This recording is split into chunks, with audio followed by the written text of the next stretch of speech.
Hello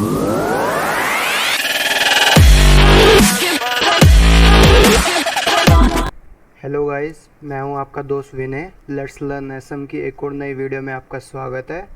आज हम discuss करेंगे कि इंडेक्स मंडे को कैसे परफॉर्म कर सकता है और कुछ स्टॉक्स के बारे में एंड में डिस्कस करेंगे। तो चलिए शुरू करते हैं। तो अब हम आ जाते हैं सबसे पहले फ्यूचर्स के डेटा में कि क्या पोजीशंस बिल्डअप है। तो सबसे पहले अगर हम एफआईआईज में देखें तो ये फ्रेश शॉर्ट्स बना के गए हैं 2000 कॉन्ट्रैक्ट और लॉन्ग्स अनवाइंड करके गए हैं 2000 कॉन्ट्रैक्ट्स। और अगर हम प्रॉप डेस्क में आ जाएं तो ये फ्रेश 1000 कॉन्ट्रैक्ट शॉर्ट्स बना के गए हैं और वहीं फ्रेश लॉन्ग भी बना के गए हैं 8000 कॉन्ट्रैक्ट्स। डीआईज कुछ ज़्यादा चेंज नहीं करके गए हैं और क्लाइंट्स देखें तो 1000 कॉन्ट्रैक्ट्स अनवाइंड करके गए हैं शॉर्ट साइड में और लॉन्ग्स में ये अनवाइंडिंग करके गए हैं 7000 कॉन्ट्रैक्ट्स के आसपास। तो अगर हम इस ओवरऑल डेटा को देखें फ्यूचर्स का तो एफआईआईज कुछ ज़्यादा चेंज नहीं करके गए हैं, वही 60% के आसपास इनके लॉन्ग्स हैं। और अगर हम प्रॉप डेस्क देखें तो ये चेंजेस करके गए हैं कुछ लॉन्ग्स में, इनकी अब लॉन्ग पोजीशन है 52% से ज़्यादा। और अगर हम डीआईज में देखें तो कुछ ज़्यादा चेंज नहीं किया और रिटेलर्स ने भी कुछ ज़्यादा चेंज नहीं किया। तो ओवरऑल हम देखें तो प्रॉप डेस्क बुलिश गए हैं। और अब हम आ जाते हैं इंडेक्स के ऑप्शन डेटा में। अगर हम ऑप्शन डेटा में देखें तो सबसे पहले हम ऑप्शन सेलिंग के डेटा देख लेते हैं। ऑप्शन सेलिंग के डेटा में देखें तो एफआईआईज फ्रेश कॉल राइटिंग करके गए हैं अप्रॉक्सीमेटली 60,000 कॉन्ट्रैक्ट्स और फ्रेश पुट राइटिंग करके गए हैं अप्रॉक्सीमेटली 40,000 कॉन्ट्रैक्ट्स के आसपास। और यहीं अगर हम प्रॉप डेस्क में देखें तो ये फ्रेश कॉल राइटिंग करके गए हैं 1,80,000 कॉन्ट्रैक्ट्स के आसपास और फ्रेश पुट राइटिंग करके गए हैं 50,000 कॉन्ट्रैक्ट्स के आसपास। और अगर हम क्लाइंट्स देखें तो ये फ्रेश कॉल राइटिंग करके गए हैं अप्रॉक्सीमेटली 4,50,000 कॉन्ट्रैक्ट से ज़्यादा और पुट राइटिंग करके गए हैं 3,50,000 कॉन्ट्रैक्ट से ज़्यादा। तो अगर हम ओवरऑल इस डेटा को देखें तो कॉल राइटिंग ज़्यादा हुई है सब में, तो एफआईआईज, प्रॉप डेस्क और क्लाइंट्स ये सब कॉल राइटिंग ज़्यादा करके गए हैं, यानी कि बियरिश पोजीशंस लेके गए हैं थोड़ी सी ज़्यादा। लेकिन अगर मंडे को कुछ लेवल्स ब्रेक होते हैं तो इनको अपनी ये कॉल राइटिंग की पोजीशंस शॉर्ट कवरिंग के चलते स्क्वायर ऑफ करनी पड़ेगी। अब हम आ जाते हैं ऑप्शन बाइंग के डेटा पे।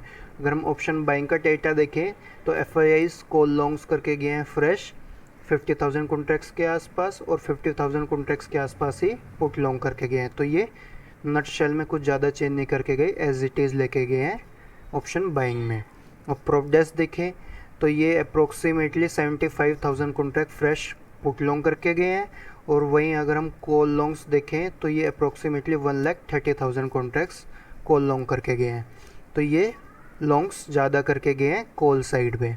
और यहीं अगर हम क्लाइंट्स देखें तो ये अप्रोक्सीमेटली 5 लाख कॉन्ट्रैक्ट से ज़्यादा कॉल लॉन्ग करके गए हैं फ्रेश और पुट लॉन्ग करके गए हैं 3 लाख कॉन्ट्रैक्ट्स के आसपास। तो ये भी ज़्यादा कॉल लॉन्ग करके गए हैं। तो क्लाइंट प्रॉप दोनों के दोनों अगर हम ऑप्शन बाइंग में देखें तो ये थोड़े बुलिश गए हैं, या फिर कह सकते हैं कि ये हो सकता है कि कॉल राइटिंग के अगेंस्ट हेजिंग भी करके गए हो इन पोजीशंस के द्वारा। और अब हम अगले डाटा पे आ जाते हैं स्टॉक्स की पोजीशन के लिए। किसी ने कमेंट सेक्शन में बोला था कि आप स्टॉक्स को भी इंक्लूड करिए, तो हमने उनकी पोजीशंस को भी इस डेटा में इंक्लूड कर लिया है।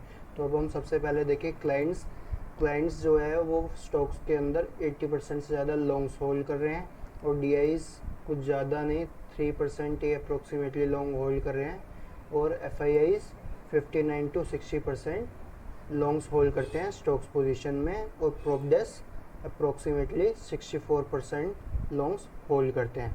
ये जो डाटा है वो है फ्यूचर्स का स्टॉक्स का। तो चलिए अब हम चलते हैं नेक्स्ट डाटा पॉइंट पे।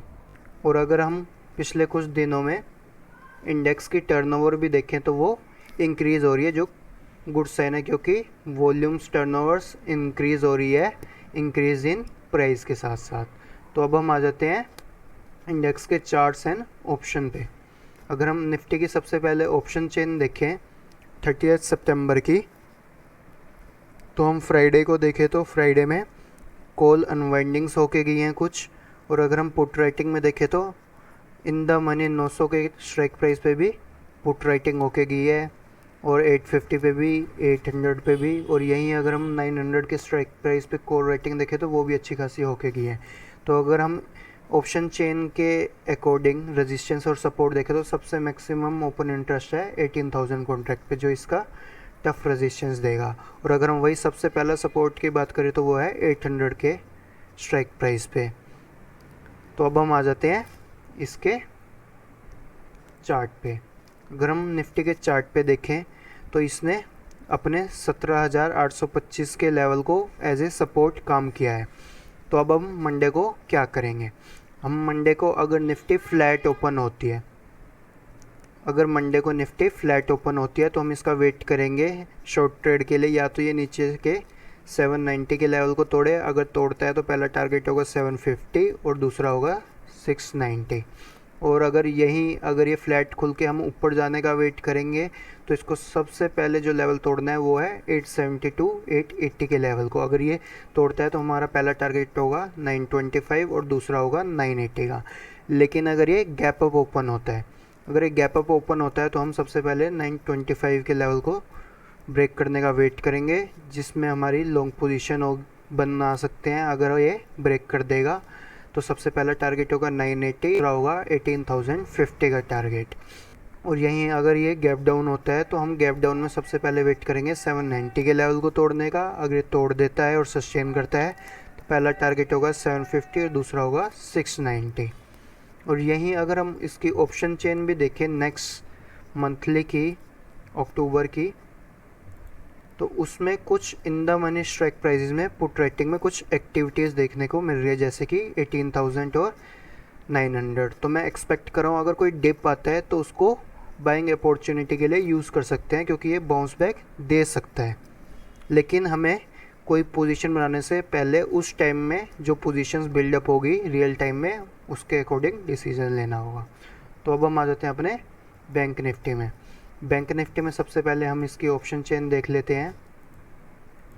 अगर हम इस वीक की बैंक निफ्टी की ऑप्शन चेन देखें, यानी कि जो मंथली एक्सपायरी भी है सितंबर की, इसमें 37,800 के आसपास हम क्लोज हुए हैं, जिसमें अगर हम देखें तो कॉल रेटिंग भी हुई है फ्राइडे को और पुट रेटिंग भी बहुत कम हुई है। अगर हम पुट रेटिंग में देखें तो 38,000 के स्ट्राइक प्राइस पे इन द मनी में थोड़ी बहुत काम हुआ है। और अगर हम यही कोर रेटिंग में देखें तो सबसे ज़्यादा कोर रेटिंग 38,000 के लेवल पे है। तो अगर हम ऑप्शन चेन के अकॉर्डिंग देखें तो इसका सबसे बड़ा रेजिस्टेंस होगा 38,000 का। और अगर हम यहीं पे इसका सपोर्ट देखें तो सबसे पहला सपोर्ट है 37,500। तो अब हम आ जाते हैं इसके चार्ट्स में। अगर हम बैंक निफ्टी के चार्ट्स देखें तो बैंक निफ्टी के चार्ट अगर हम देखें तो ये क्लोज हुआ है 830 के लेवल के आसपास। तो हम सबसे पहले देखें, अगर ये मंडे को फ्लैट ओपन होता है तो हम वेट करेंगे ये 700 टू 750 के लेवल को ब्रेक करे, तभी हम कोई फ्रेश पोजीशंस ले पाएंगे डाउनवर्ड के लिए। तो अगर ये 700 के लेवल को तोड़ के नीचे ट्रेड करता है तो हमारा पहला टारगेट होगा 600, दूसरा होगा 480 टू 530 के आसपास। और अगर ये गैप अप ओपन होता है तो हम सबसे पहले वेट करेंगे इसका 950 के लेवल को तोड़ने का। अगर ये 950 के लेवल को तोड़ के सस्टेन करता है तो हम 38,000 और 38,100 के लेवल के लिए लॉन्ग कर सकते हैं, और दूसरा टारगेट होगा 38,200। और यहीं अगर ये गैप अप ओपन होता है तो हम वही सेम लेवल 950 के लेवल को तोड़ने का वेट करेंगे, जिसमें सबसे पहला टारगेट होगा 38,100 और दूसरा होगा 200। और अगर ये सस्टेन करता है तो ये हमें अच्छी खासी शॉर्ट कवरिंग देगा, जो 38,500 तक भी मंडे को ही ले जा सकता है। लेकिन अगर ये गैप डाउन ओपन होता है तो हम सबसे पहले इसका वेट करेंगे 700 के लेवल को ब्रेक करने का। अगर ये ब्रेक करता है तो हमारा पहला टारगेट होगा 600, दूसरा होगा 500, और अगर 480 के लेवल को भी ब्रेक करता है तो हमारा तीसरा टारगेट होगा 280 के आसपास। और अब हम आ जाते हैं नेक्स्ट स्टॉक्स की डिस्कशन पे। तो सबसे पहला स्टॉक जो हम डिस्कस कर रहे हैं वो है रिलायंस।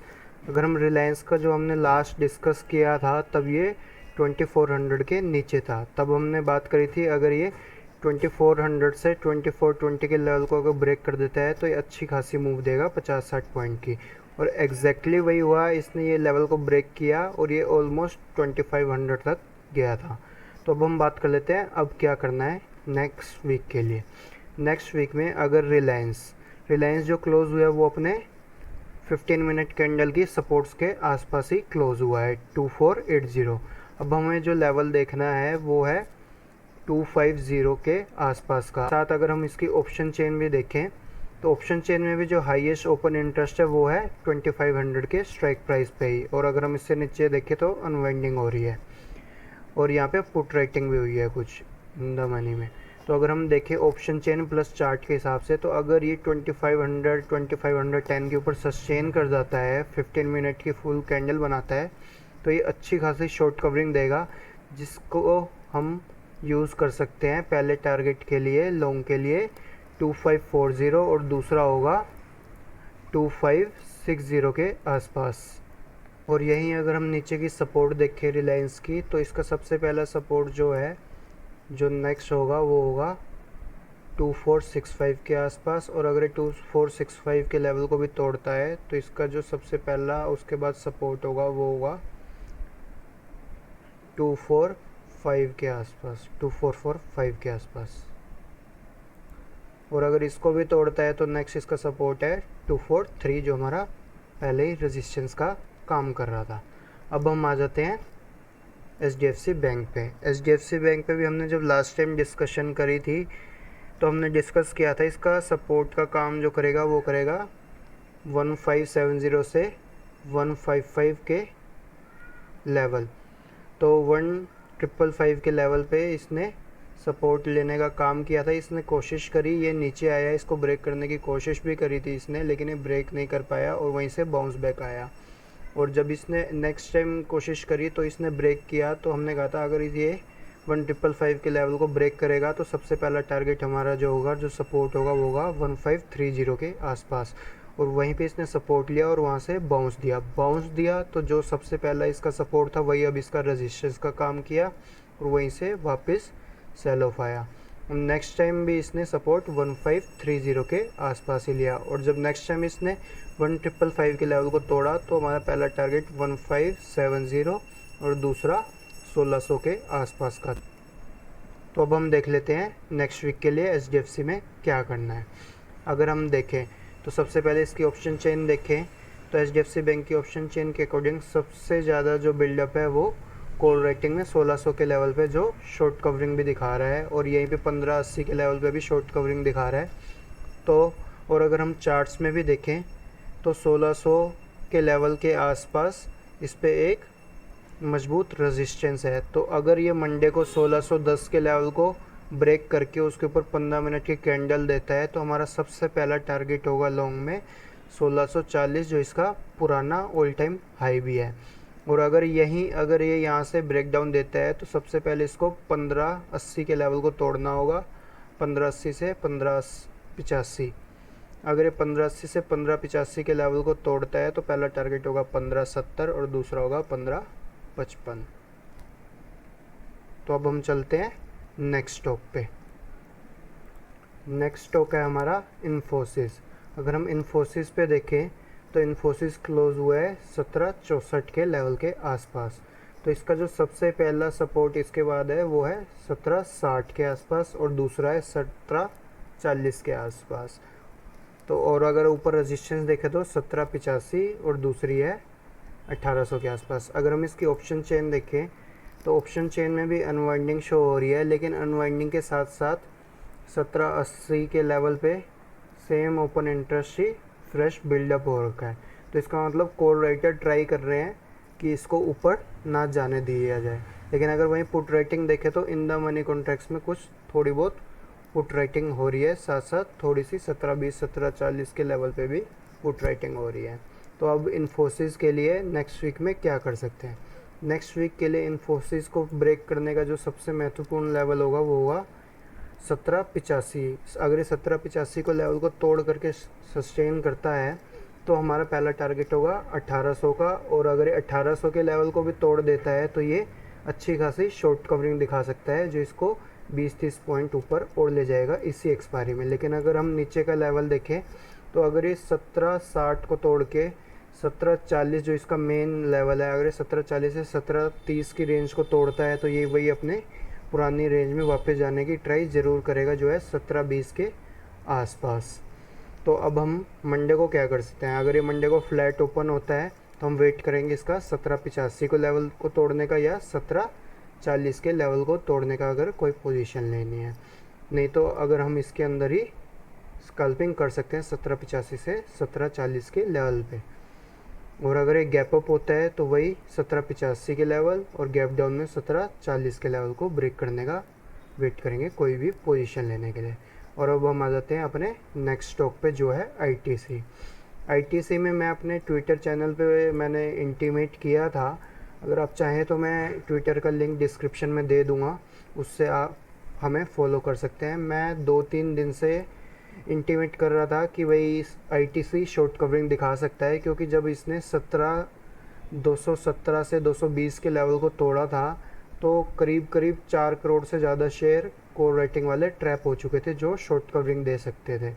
तो ये वही हुआ, 216 से 17 के आसपास उस दिन ओपन हुआ था 15 सितंबर के नेक्स्ट डे पे, यानी कि 16 सितंबर के आसपास। और इसने 220 के लेवल को जैसे ही तोड़ा इसने बहुत ज़ोरदार शॉर्ट कवरिंग दी, और वही कोर राइटिंग जो शॉर्ट कवरिंग हुई वो इसको हायर लेवल तक ले गई है। और अब इसके लिए फ्रेश क्या लेवल्स बनते हैं, अगर हम ऑप्शन राइटिंग में देखें तो कुछ खास बिल्डअप नहीं है, क्योंकि सारी शॉर्ट कवरिंग से ही इसमें मूव आ रही है। अगर देखा जाए तो थोड़ा बहुत 240 से 250 की रेंज में थोड़ा बहुत रेजिस्टेंस है।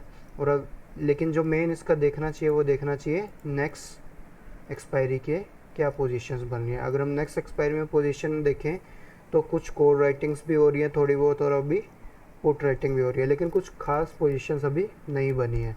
तो हम चार्ट्स के लेवल पे देखें तो ये अपने सपोर्ट के आसपास ही बंद हुआ है 238 टू 237 के आसपास।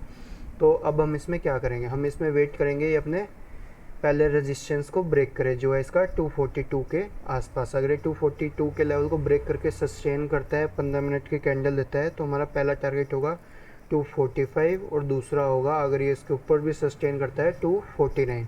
ये कुछ ज़्यादा बड़ी मूव्स नहीं देता यूजुअली, तो 249 इसका दूसरा टारगेट होगा। और अगर बाई चांस ये 249 को भी ब्रेक कर देता है इसी एक्सपायरी में, तो हमारा नेक्स्ट टारगेट होगा 255 का। और अगर ये नीचे देखे तो नीचे इसका 238 का सपोर्ट है, अगर ये इसको ब्रेक करता है तो ये नेक्स्ट 235 के लेवल के आसपास सपोर्ट लेगा, और अगर उसको ही ब्रेक कर देता है तो नेक्स्ट सपोर्ट होगा 232 के आसपास। तो ये रेंज बाउंड रहता है, और मैं सजेस्ट करूँगा कि आप आईटीसी में ट्रेडिंग कम करिए। अगर ये कुछ लेवल्स को ब्रेक करता है तभी आप इसमें ट्रेडिंग कर सकते हैं, क्योंकि ये छोटी सी रेंज के अंदर ही ट्रेड होता रहता है यूजुअली। तो आशा करता हूँ आपको आज की वीडियो पसंद आई होगी। पसंद आई हो तो लाइक शेयर सब्सक्राइब ज़रूर करिए। और एक और इंटीमेशन कि इस वीडियो के अंदर जो भी इंफॉर्मेशन और डाटा शेयर किया गया है वो सिर्फ़ और सिर्फ लर्निंग पर्पज़ के लिए है। अगर आप कोई भी ट्रेड लेना चाहते हैं तो अपने फाइनेंशियल एडवाइज़र से ज़रूर सलाह लीजिए। तो चलिए आपसे मिलते हैं अगली वीडियो में।